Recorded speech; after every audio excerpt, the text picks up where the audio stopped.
l'élection présidentielle sera régulée sur la base d'une loi spécifique qui n'est pas ambiguë du tout. Donc en termes de représentation des partis, tel qu'il le dit, ce n'est pas la compréhension qu'ils ont voulu donner. Donc en cela, on assiste même depuis quelque temps à du banditisme, du voyoutisme politique, en voyant des gens qui veulent rentrer dans de nouveaux partis et penser qu'ils peuvent faire bénéficier de ces mandats. Ce n'est pas ça la République. Nous avons commis un communiqué pour dire que ce sont des choses qui ne sont pas normalement acceptables dans une République. Donc nous défendons les valeurs républicaines. Sur le meeting de Paris, en 2 mots, je n'ai pas connaissance des événements, je n'étais pas très attentif à ce qui se déroulait là-bas, mais...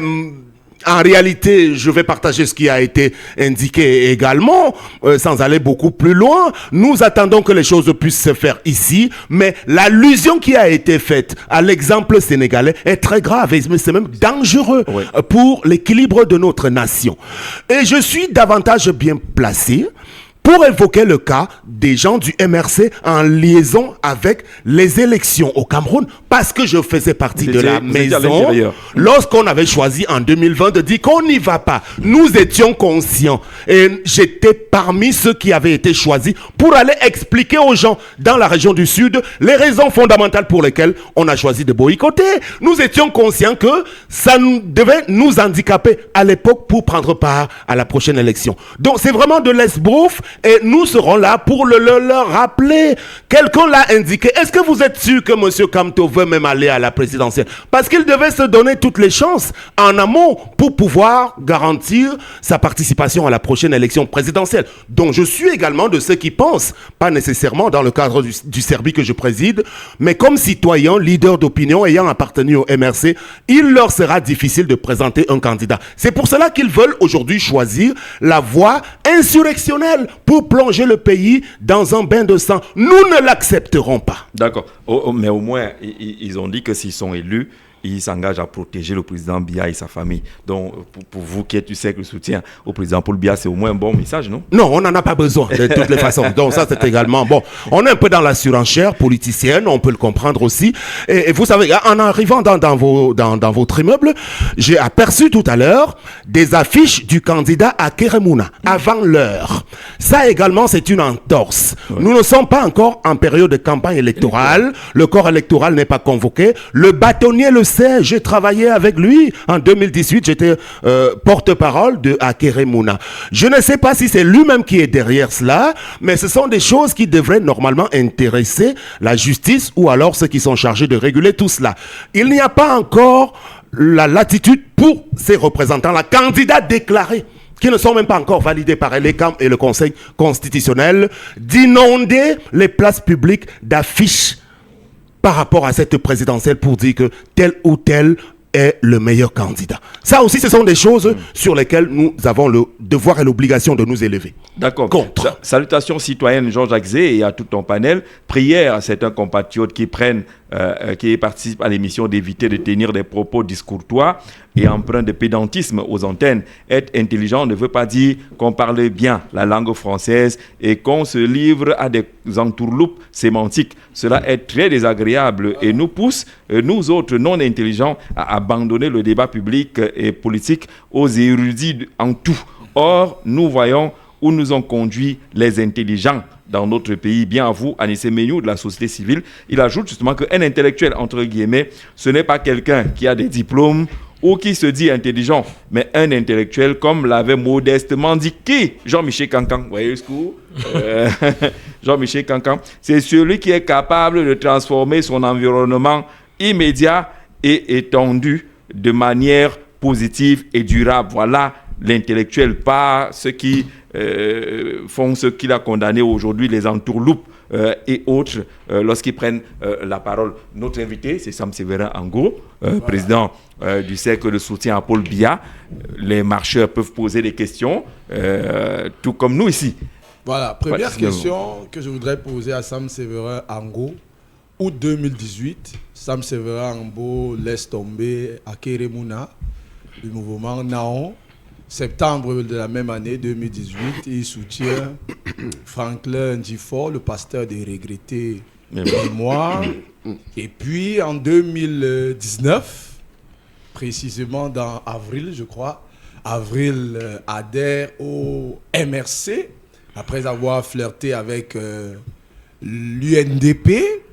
On l'a vu même marcher un peu avec National, qui est le parti du feu Abel Eyinga. Et le 24 mars 2023, il adhère au Rassemblement démocratique du peuple camerounais. Quelques mois après, c'est-à-dire le 17 septembre de la même année, il démissionne pour entrer et soutenir le mouvement franquiste qui appelait le président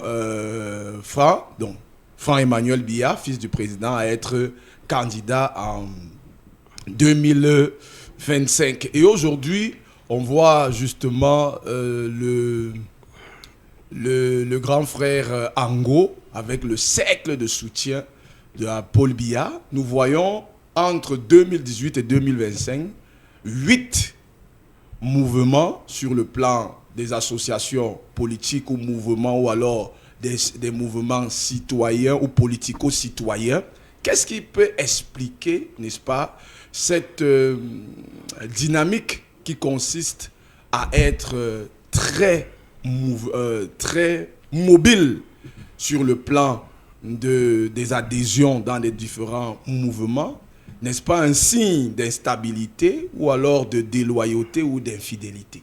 Très bien, merci pour ce joli raisonnement, mais c'est juste à ce niveau que vous et moi on peut nous accorder.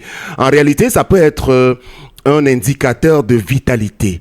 Moi, je dégouline d'énergie et très très rapidement, même dans le secteur des médias, il arrive que je puisse rapidement plafonner, parce que la seule chose et la constance qu'il faut retenir et pouvoir dégager dans tout ceci, c'est le potentiel qui réside en moi. Aujourd'hui, il est question davantage pour les observateurs et les critiques qui nous regardent de chercher à déceler autour d'un leader ce qu'il possède fondamentalement. Parce qu'au niveau des choix et des mouvements, je crois que vous-même et votre collaborateur, j'aime souvent le taquiner, le présentateur de ce programme, qui est quelqu'un de très compétent, mais qui a fait beaucoup de, on va le dire, qui a eu le bonheur et la chance également d'être... Moi, je peux citer toutes les destinations qui l'ont... Bon, voilà, donc c'est ça. Donc, nous sommes d'abord à proprement parler des artistes, comme des footballeurs, comme des détenteurs d'un talent. Et c'est la manière avec laquelle on utilise cette compétence-là, qu'on a reçue comme un don du ciel, qui peut être problématique. Moi, généralement, je refuse les enfermements. Dites-moi, mon cher Siméon, quelle est l'unité de mesure qui permet de dire que la stabilité est bonne en toute chose? Parce que moi, je ne suis pas un agent public, je ne suis pas un fonctionnaire de l'État, je ne suis pas retenu par quoi que ce soit au niveau de mon engagement. Au sortir de cette radio, je peux décider que je signe un nouveau contrat avec le nouveau directeur général de Capital FM. Vous viendrez me le reprocher qu'il a été instable. Non, moi, je suis le principal utilisateur de ce que j'ai reçu comme potentiel. Maintenant, pour les appartenances de type politique, laissons un peu le domaine des médias. Très bien, vous avez bien fait de rappeler. 2018, j'ai eu le temps de m'en expliquer. C'était un choix. J'avais été débauché par Sieur Akeremouna le bâtonnier pour être son porte-parole. Au cours de la même élection, lui et moi ne s'est pas accordé, parce que ce qui est également bon de souligner, c'est que faisons en sorte de ne pas nous laisser piétiner. Patrick Siméon, vraiment, vous avez ce que vous avez reçu de Dieu.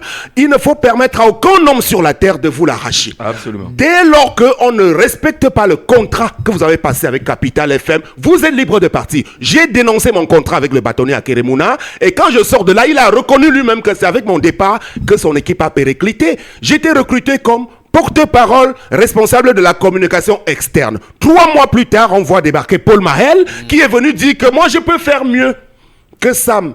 Et on lui a affecté le même type de contrat que moi. Je n'étais pas obligé de rester. J'ai claqué la porte, et le jour suivant, le candidat d'Iforma dit: c'est une chance, rejoignez-nous. Voilà. Alors, vous vouliez que je puisse rester enfermé dans quelque chose où je ne pouvais plus m'épanouir? L'essentiel, c'est d'avoir la capacité de s'épanouir pleinement. C'est ça qui me caractérise. Donc, pour Akere et pour Ndifor, c'était des contrats. J'étais chargé de porter la parole. J'adhère au MRC parce que le MRC avait le vent en poupe, il fallait le faire vivre dans la région du Sud. C'est un gros risque que j'ai pris à l'époque d'ailleurs. Et je pensais qu'on était sincères, nous les enfants du Sud, qui avions fait le choix d'adhérer. Et vous savez ce qu'on a dû endurer avec tout. J'ai été voué aux gémonies par la grande élite politique de la région du Sud et par beaucoup de mes frères de la région du Sud. À ce moment-là, j'ai été porté en triomphe par les militants du MRC. Mais au moment où on doit aller aux élections, j'ai payé de ma poche toutes les candidatures et les dossiers, parce qu'à la limite, jusqu'à ce jour, le MRC me doit beaucoup de choses. Mais je n'avais pas de regret à formuler. Le seul regret, c'est que nous n'avons pas été associés à la décision de dire que nous n'allons pas aux élections. On a été mis devant le fait accompli, mais on a voulu respecter à un moment donné la discipline du parti. Mais plus tard, il ne m'a pas été possible de rester longuement là-dedans. Je demandais à être nommé secrétaire national à la communication du MRC. Parce que je pensais que j'avais le meilleur profil pour cela. Et ils ne me l'ont pas accordé. Je suis parti, entre autres choses. Et maintenant, je suis allé reprendre le parti La Nationale, légué par Abel Yinga, parce que les gens du Sud m'ont fait un lavage de cerveau en disant « Tu n'as rien à faire avec les Bamileke du MRC. » Alors, je suis donc allé chercher le parti laissé par un boulot. Abel Yinga. Là encore, on a vu que j'étais très sérieux. Le ministre Tanganji, sur ordre de quelques autres ministres de la région, a interdit formellement l'existence de La Nationale. Vous voyez, bien plus tard, m'ayant rendu compte que, bon, ces opposants, même avec qui j'ai longuement cheminé, ne sont pas sérieux du tout. Donc, je meurs même pourquoi. Alors, j'ai choisi de rentrer au RDPC dans le but de devenir maire ou bien député de ma région. Moi, je ne suis pas venu en politique pour continuer seulement de parler à la radio et à la télé. On vient en politique pour hériter de quelque chose. Ça peut être un strapontin, mais pour mieux impacter dans la société. Absolument. Parce que quand on critique, à la limite, il faut qu'on nous donne la possibilité de faire montre de ce que on est capable de faire pour pouvoir impacter. C'est le même cheminement qui m'a conduit, par exemple, aussi à rejoindre les équipes de Samuel Eto'o au niveau de la Fédération camerounaise de football pour dire que aujourd'hui, donnez-moi la possibilité d'impacter au niveau de ma vision parce que je crois que je suis porteur de quelque chose qui peut bénéficier à la communauté. La seule chose qui me guide, qui m'habite, chers auditeurs, et c'est ça qu'il faut retenir, c'est que je suis épris de justice sociale. Je n'aime pas les inégalités. Parce que moi, je suis quelqu'un qui n'aime pas voir les gens souffrir autour de moi. Vous savez, ce pays aurait beaucoup de chance d'avoir des gens comme nous dans une nouvelle génération de dirigeants camerounais. Malheureusement, nous sommes encore pris au piège, mais nous essayons de faire la déclaration de Frantz Fanon qui avait dit « Dans une relative opacité, chacun doit trouver sa mission, la trahir ou l'accomplir. » Mais au Cameroun, nous sommes même dans une totale opacité. Fanon parlait d'une relative opacité, mais nous sommes dans une totale opacité. Bon, mais dans cette totale opacité, même en rentrant au RDPC, je chute par là pour cette première prise de parole, je suis encore plus combattu. Est-ce que vous le savez? Ah bon? En arrivant dans votre studio ce matin, vous savez, mon véhicule de luxe que je me suis offert récemment a été immobilisé hier sur ordre d'un magistrat de Paul Biya. Est-ce que vous le savez? Je comprends pourquoi vous êtes arrivé en taxi. En retard, oui. Donc, les petits micmacs des magistrats qui prennent des argents dans des procédures farfelues, ils font d'abord ce qu'ils ont à faire dès qu'on leur dépose de l'argent sur la table. Mais ça ne me décourage pas parce que ce n'est pas le chef de l'État qui les envoie faire ça. Vous le savez, voilà, même dans la région du Sud, on ne veut pas que je puisse évoluer dans le parti. Ouh là là. Voilà, donc j'étais donc obligé de sortir pour dire, bon, peut-être avec le cercle de soutien à son excellence, je peux montrer que je suis utile pour la République. D'accord, au téléphone, bonjour. Voilà, c'est ça. Oui, bonjour Jean-Jacques Zé. Ismaël. Oui, nous avons quelques petites préoccupations pour notre grand frère Sam. Allez-y Ismaël. Nous disons déjà bonjour. Bonjour. Et nous avons le devoir de le reconnaître. Sam est d'une intelligence pétillante. Voilà. Mais je voudrais dire que, d'entame avant ma question, que Sam Sévérin Ango est une chance pour le Cameroun. Parce qu'il a réussi en quelque temps à nous faire expliquer ou à nous expliquer, non sans matérialiser, un adage qu'on a longtemps entendu. Seuls les imbéciles ne changent pas. D'accord. Je crois que Sam Sévérin Ango nous l'a expliqué terre à terre à travers ses actes. Donc, nous lui en savons gré. Mais la deuxième chose que je voudrais dire, parce que tout à l'heure, Sam Sévérin a parlé de constance. Mais avant ça, je précise que Sam Sévérin Ango est allé loin. Après avoir théorisé ou alors matérialisé le fait que seuls les imbéciles ne changent pas, il a aussi théorisé le fait que la seule conviction qu'on peut avoir est la non-conviction. Et donc, il a parlé de constance. Moi, je retiens de ce que j'observe depuis, de ce grand frère, que la seule constance qu'il a, c'est son inconstance. Voilà ma question. Je voudrais savoir, alors que nous avons entendu le narratif le plus violent, le plus radical contre la gouvernance de ce même régime, à la tête duquel se trouve celui qu'il soutient aujourd'hui, hier, il nous a dit tout. C'est vrai. Il nous a justifié les variations idéologiques. Alors à la question, pour gagner le temps. Oui. Je veux savoir aujourd'hui, admettons que je suis son enfant, comment il fait pour me convaincre de ce qu'aujourd'hui, ce qu'il me dit, la qu'on soutienne bien, que c'est sa conviction et que demain, comme il a changé de 2019 en 2025, que demain il nous dira encore, il ne nous dira pas que c'est une très mauvaise chose d'avoir soutenu bien en 2025, alors qu'il a juste contrarié en 2024, et il a fait l'inverse en 2023, et il a fait un équilibrisme en 2022, et il est allé dans un autre sens en 2020. Comment est-ce que je peux, parce que moi je veux le rejoindre dans son cercle aujourd'hui. Je veux juste qu'il me convainque de ce qu'aujourd'hui, sa conviction d'aujourd'hui ne sera pas contrariée par celle de demain. D'accord. Très bien. Bon, je perçois une relative ou bien une nette intelligence dans le propos de l'auditeur aussi. J'en profite d'abord pour évacuer rapidement. Patrick Siméon a indiqué que j'avais démissionné du MRC pour rejoindre le mouvement franquiste. Non, j'ai jamais démissionné. Je suis toujours militant RDPC. Le mouvement franquiste, tout comme le cercle de soutien à Paul Biya, ce sont des mouvements qui ont une autre nature, qui n'est pas forcément politique ou politicienne stricto sensu. Alors, pour notre ami qui vient de parler, alors, précisément, si j'ai eu un narratif assez virulent à l'époque, vous devez me croire quand je vous dis que je n'ai pas été simplement le gros critique en direction du régime. J'ai même été celui qui a côtoyé ces gens. Je vous ai évoqué le cas du bâtonnier Mouna tout à l'heure, qui est fils de l'un des pères fondateurs du Cameroun, qui est de très haut niveau. Alors, quand lui-même à son niveau, il n'est pas capable de respecter un contrat, au bout de 2 ou 3 mois qu'il signe avec quelqu'un, vous pensez qu'il avait vraiment toutes les capacités de diriger le Cameroun? Ça, c'est juste un cas.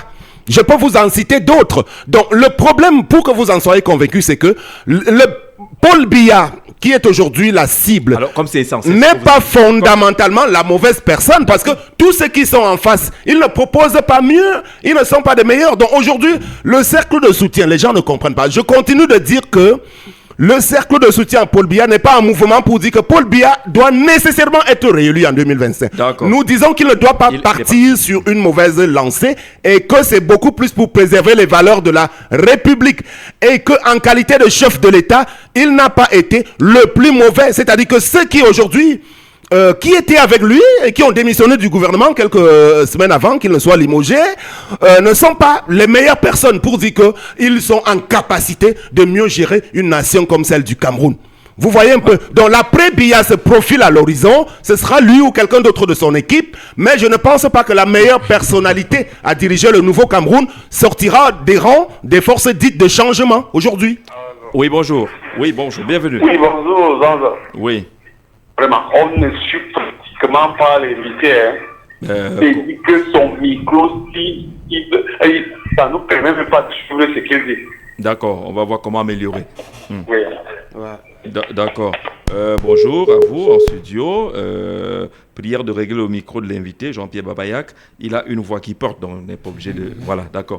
On a compris à quel niveau pour éviter la saturation. Ce que beaucoup ne savent pas, c'est que mon grand frère Ango, quand il décide d'aller au MRC, c'est moi qui le conseille. Ah, tu étais là? C'est moi qui lui dis que tu l'as pas aidé. Non, écoutez, tu l'as pas aidé. Là, voici mon grand frère. Tu l'as donc pas aidé. Je lui explique donc, parce qu'il y avait l'UNDP et le MRC à l'époque, je lui explique justement que compte tenu de ta virulence, de ton engagement, aller à l'UNDP, voilà, ça ne va pas te permettre de cristalliser un certain nombre d'attentions, mais au MRC, ça te fera beaucoup de choses. Et aujourd'hui, bonjour, bienvenue. Approuvé. Merci Jean-Jacques. Oui. Bonjour à Sam Sévérin. Bonjour. Bonjour à tous tes invités. Oui, je veux commencer déjà par dire que l'école est bien. Parce que quand je suis quelqu'un comme Sam Severin, je suis content. L'école est bien. L'école est bien. Oui, l'école est bien. Mais il faut dire à la suite que l'école ne résout pas tous les problèmes. Voilà. Les Camerounais sont intelligents. Il te donne un truc, il te donne une autre. D'accord, allons-y. Je dis que pour mieux racler quelqu'un, il faut d'abord le soulever un peu. Je dis ça parce qu'au Cameroun, j'ai constaté, je peux me tromper, on a un problème avec ce qu'on appelle l'école.